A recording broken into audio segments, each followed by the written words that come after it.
The Voyager spacecraft are bound for the stars.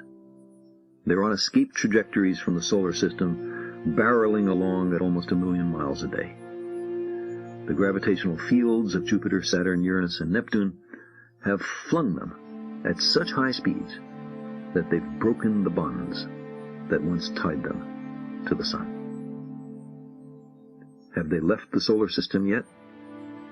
The answer depends very much on how you define the boundary of the sun's realm. If you define the outer limits of the solar system as the heliopause, where the interplanetary particles and magnetic fields are replaced by their interstellar counterparts, then neither Voyager has yet left the solar system, although they may do so in the next few decades.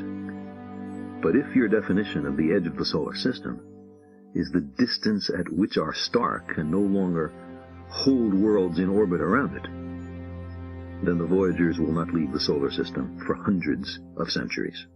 Weakly grasped by the sun's gravity, in every direction in the sky, is that immense horde of 1 trillion comets or more, the Oort cloud. The 2 Voyager spacecraft will finish their passage through the Oort cloud in another 20,000 years or so. Then at last, completing their long goodbye to the solar system, broken free of the gravitational shackles that once bound them to the sun, the Voyagers will make for the open sea of interstellar space. Only then will Phase 2 of their mission begin.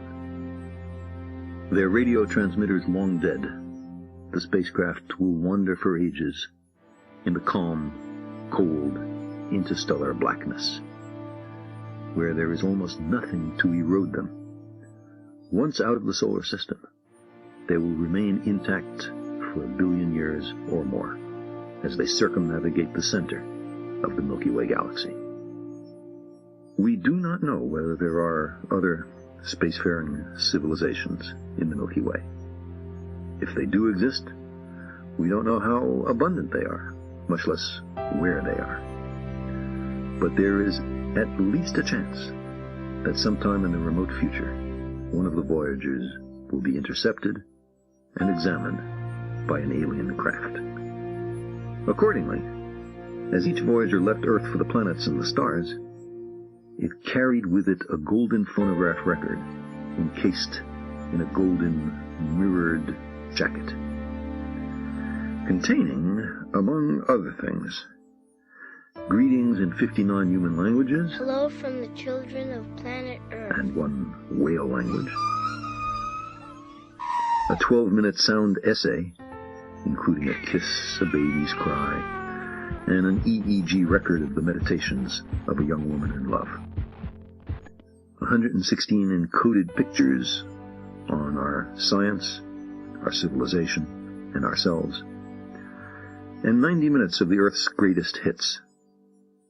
Eastern and Western, classical and folk, including a Navajo night chant, a Japanese shakuhachi piece, a pygmy girl's initiation song, a Peruvian wedding song, a 3,000-year-old composition for the Jinn called Flowing Streams, Bach, Beethoven, Mozart, Stravinsky, Louis Armstrong, Blind Willie Johnson, and Chuck Berry's Johnny B. Good.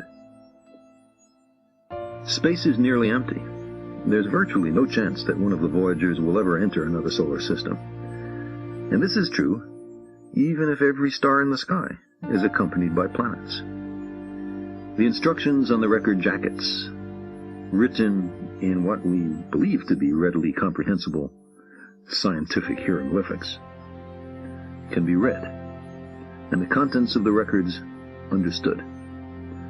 Only if alien beings somewhere in the remote future find Voyager in the depths of interstellar space.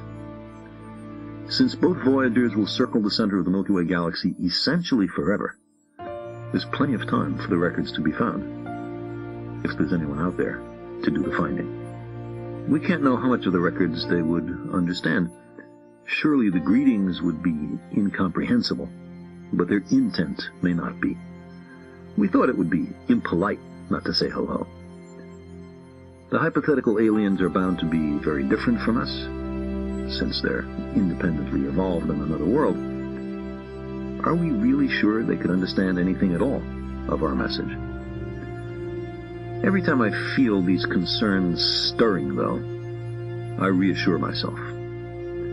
Whatever the incomprehensibilities of the Voyager record, any alien ship that finds it will have another standard by which to judge us, because each Voyager is itself a message. In their exploratory intent, in the lofty ambition of their objectives, in their utter lack of intent to do harm, and in the brilliance of their design and performance, these robots speak eloquently for us. But being much more advanced scientists and engineers than we, otherwise they'd never be able to find and retrieve the small, silent spacecraft in interstellar space.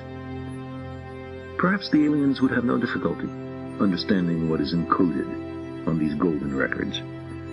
Perhaps they would recognize the tentativeness of our society, the mismatch between our technology and our wisdom.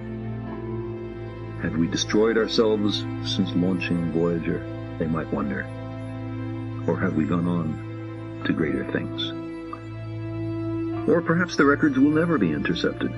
Perhaps no one in 5 billion years will ever come upon them. 5 billion years is a long time. In 5 billion years, all humans will have become extinct or evolved into other beings. None of our artifacts will have survived on Earth. The continents will have become unrecognizably altered or destroyed. And the evolution of the sun will have burned the Earth to a crisp, or reduced it to a whirl of atoms.